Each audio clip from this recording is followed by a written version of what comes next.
I know y'all love the hat. This is KD Drummond of bloggingtheboys.com, and I'm here to give you your week one of training camp wrap-up for the 2013 Dallas Cowboys season. I know everybody's just as excited as I am about finally having some football to watch. This is actually going to be our last Sunday without live action, and they gave us a tease. DallasCowboys.com was nice enough to give us a preview of sorts as they had the blue-white scrimmage televised today, and it wrapped up the first full week of camp. Obviously, the Cowboys are one of the teams that got an early jump to their 2013 training camp due to the fact that they have the Hall of Fame game coming up next Sunday, while most teams won't kick off their preseason schedule until the following week. That'll be played against the Miami Dolphins. So, it gave us an opportunity to get an early jump on things, including some downside. We got some injuries before anybody else even opened up camp, and it kind of put a downer to the way that things were going for us. But lo and behold, we got some good action today, and there was a lot of stuff for us to see. And for us to talk about as we enter into the week of preparation that's about to be. So, as I said, just finished watching the blue-white scrimmage, saw a lot of things. There were some players that I was really interested in watching going into it. Some of them shined, some of them didn't.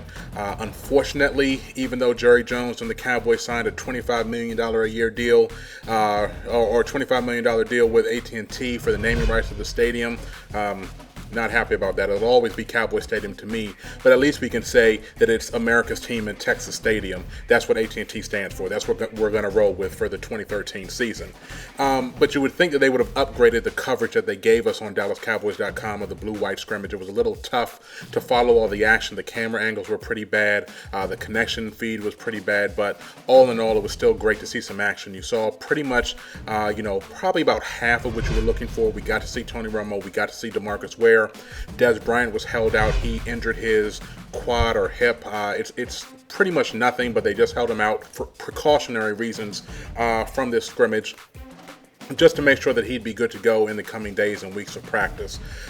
So overall, you got to see some things. Some of the guys that did stand out, Lance Dunbar, who was one of my pet cats. He was actually my number one pet cat from last year. He's looked like a completely different player in his second season out of North Texas. He's speedy, he's shifty, he's catching the ball out of the backfield. He's giving you everything you want out of a number two change of pace back. And even though Joseph Randle acquitted himself rather well today, you can really be on the lookout for Lance Dunbar, who did some great things in last year's preseason to shine again this year, and possibly could be the backup to DeMarco Murray and get that number two spot, and then relegate Joseph Randle to duty only if Murray was going to get injured, which we all know is a pretty big possibility for the season. Other players that have been shining, that shined today that I like to see was wide receiver Eric Rogers. He's an undrafted rookie free agent out of Cal Lutheran. He's a wide receiver. Alex Tanney, a quarterback, we'll talk about a little bit later. Cornerback B.W. Webb, who comes from William & Mary. He was our fourth-round pick. Those are some of the guys that shined today. The best part of the practice, obviously, they went through various things, and there was no tackling for the most part, except for the last couple drills. They did do some pseudo-tackling, but when they were practicing the 2-minute drill, that's pretty much where you got the most excitement out of the blue-white scrimmage today.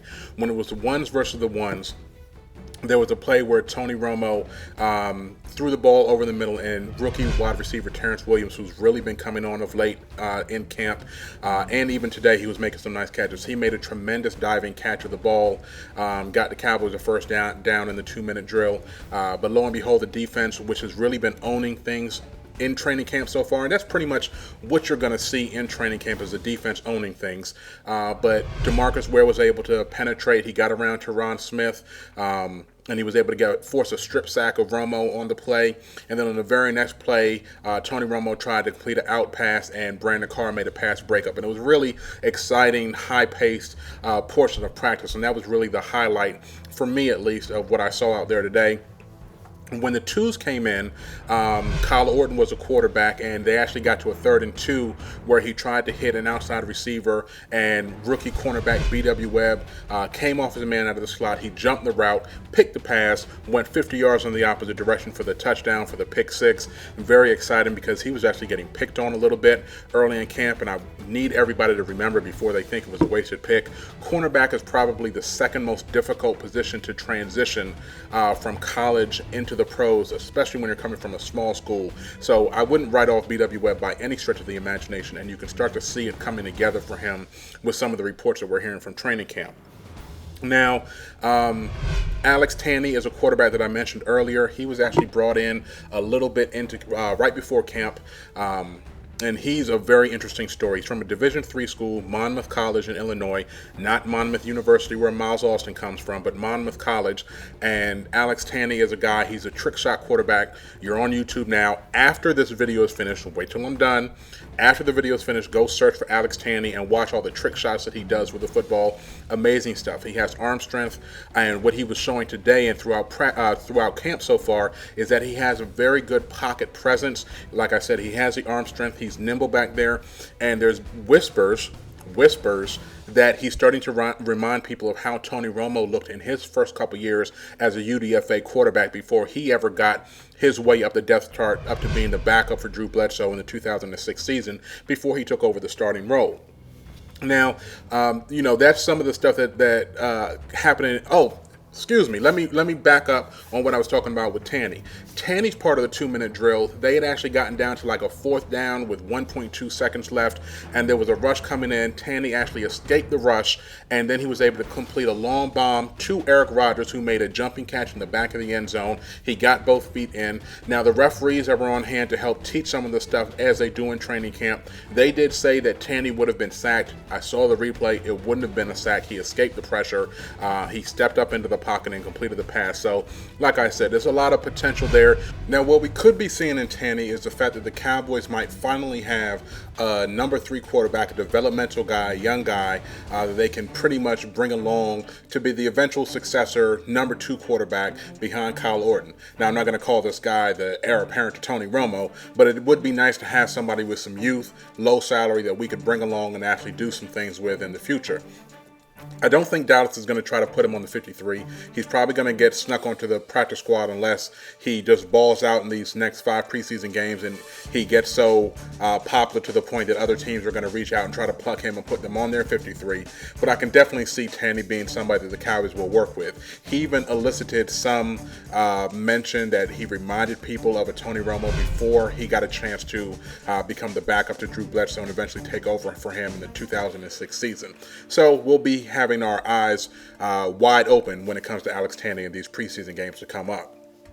Now, one thing to note also from the blue-white scrimmage today was there was a session where JJ was being interviewed, and he kind of let it slip. I'm sure it's going to become something for the local media to harp on, that Tony Romo actually overrode Jason Garrett on some of the play calls last year in the season. The call would come in from the sideline. Tony Romo would basically override that in the huddle, and that was part of the impetus for them to give Romo more insight into what's going on. Obviously, it's going to be part of the conversation about Bill Callahan taking over the play calling duties for 2013, but I found it very interesting that he let that slip when he was being interviewed. That Tony Romo was basically drawing up plays like in the dirt from the sandlot, I think is how it was referred to. So again, that'll be something that they'll talk about. It's probably going to be a camp distraction. So, it is what it is. JJ in front of a microphone. How many good things happen whenever that takes place? I can't think of any. Now, what that would do is take the shine off of a very productive week 1 of camp. Obviously, the Cowboys started camp last Sunday. They were able to get to hitting. By the time they got to Tuesday, you have to have 2 practices without hitting under the new CBA. So they got to actually putting on pads and hitting on Tuesday, and things have really focused on the emergence of Dez Bryant as being one of the top talents in the NFL. I'd be remiss if I didn't spend a short amount of time talking about Dez Bryant and the potential that he has for the 2013 season. Myself personally, I could easily see Bryant being in competition for, mark it down, AP Offensive Player of the Year. Now, for those of y'all that are familiar with the award, it's pretty much like the NFL's version of the Heitman. Only quarterbacks and running backs ever win AP Offensive Player of the Year. It's only happened twice that a wide receiver won it. No other position has won it. But Jerry Rice won it in '87 and then followed that up again in '93. And myself personally, after hearing what Dez Bryant is doing in practices where he's making these acrobatic circus catches day in, day out against tight press coverage, against tight sideline coverage with Brandon Carr and Morris Claiborne. Both of those guys are excelling, but Dez Bryant just cannot be stopped. developed in training camp. And it's going to be really interesting to see what happens when he plays a full season. You hear it in the interviews that he gives. He's just a confident yet humble young man. Hasn't even hit his prime yet. So I'm very excited to see what Dez Bryant is going to do for this season. If you want a quick fantasy take, he's a first-round player. If you take any receiver other than Calvin Johnson ahead of Dez Bryant, you're a fool. I'm putting it down right now. So beyond him, some of the other interesting things that we've seen is a guy that I mentioned earlier, Eric Rogers, the UDFA out of Cal Lutheran. He's making a play to be the sixth wide receiver on the Cowboys roster. You're going to have Desmond Miles, you're going to have Terrence Williams and Dwayne Harris, and then most likely Cole Beasley because he brings so much excitement and energy into the slot position. So if the Cowboys do choose to keep a sixth wide receiver, you're looking at either Eric Rogers or somebody like Anthony Armstrong, the veteran, who can take the top of the defense as well, and also has some pretty good routes that he runs. So keep an eye out on that. A surprise has been the play of Doug Free, right tackle, who had his salary reduced in the offseason. He went from $7 million to $3.5 after just a dismal season when he slid back to right tackle. He had a bad 2011 at left tackle, went to right tackle in 2012 and stunk it up again. Penalties, getting blown past, but he's actually acquitted himself rather well so far this year. Unfortunately, you can't really say what's going on because the Cowboys' top two strong side defensive ends are out with injuries right now. So he's playing against backups, and you really don't know how to judge that. So the proof is going to be in the pudding once it gets down to the preseason games, and he's facing off against the number one strong side defensive end of the Miami Dolphins, and that's going to be a combination of Cameron Wake and Deion Jordan. So, excuse me, you're going to see very quickly whether Doug Free has actually made a transition to coordinating his footwork and his handwork. So keep an eye on that. Sean Lee, interesting story out of him is that as a 3-4 middle linebacker where he has to take on guards and offensive linemen a lot more than he does as a Mike in a 4-3, he's actually said that he played the last couple seasons overweight and he felt kind of sluggish doing so. Sean Lee was sluggish? Can you imagine what he's going to look like this season after he sheds 6 to 8 pounds and he's actually flying around, dropping into the middle of the zone coverage and being the main spy on the read option? I'm so excited to see what he's going to be able to do. So we're going to keep an eye on exactly what it is that Sean Lee has coming for us in the 2013 season. Another guy having a strong camp is rookie, third-round pick out of Georgia Southern, the safety, J.J. Wilcox. They call him a heat-seeking missile. They say he has Bill Bates disease. This dude hits anything that moves, and unfortunately, everybody that he's hitting plays for the Cowboys, so they're actually asking him to tone it down. It'll be very interesting to see how this whole safety position shakes out over the next couple weeks because Barry Church is pretty much entrenched as the starter. They brought in veteran journeyman Will Allen to compete. He's had a strong camp. Matt Johnson has been okay. He made an interception, got injured. What's new? But it'll be very interesting to see whether Wilcox will play the strong safety position and then Church be the single high free safety role, or whether Church is going to be the guy in the box and they have Will Allen back there as free safety. So very excited to see what Wilcox brings to the table. They say this dude's instincts is off the charts. Very, very interested to see what he can do once they're playing against a different color uniform. That brings us to our camp competitions. Obviously, that's our safeties. You have those four guys in the mix, plus you have somebody that's probably going to make the practice squad, Jakar Hamilton. But the interior of the offensive line is going to be the most interesting once all these guys get back, and we'll touch on the injuries in a second.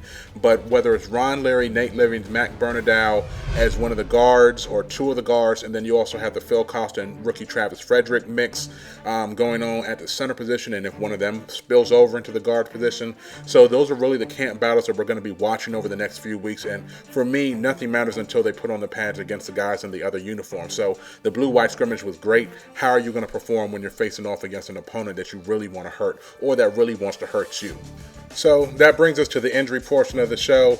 I'd be remiss if I didn't talk about it. The Cowboys started camp earlier than everybody else because of the Hall of Fame game, so they got a little bit extra practice, and we were getting injuries when nobody else was practicing, so it kind of seemed like here we go again, 2012 all over again. It's not as bad as it was to start off last year, but there are some serious injuries that deserve to be talked about. First and foremost, backup strong side defensive end Tyrone Crawford, 2012 third-round pick. He's done for the year. He ruptured his Achilles in a tackling dummy drill. He was a prime backup to Spencer. He was a prime rotational guy at defensive tackle. Pretty much the best combination of speed and girth that the Cowboys have on the team.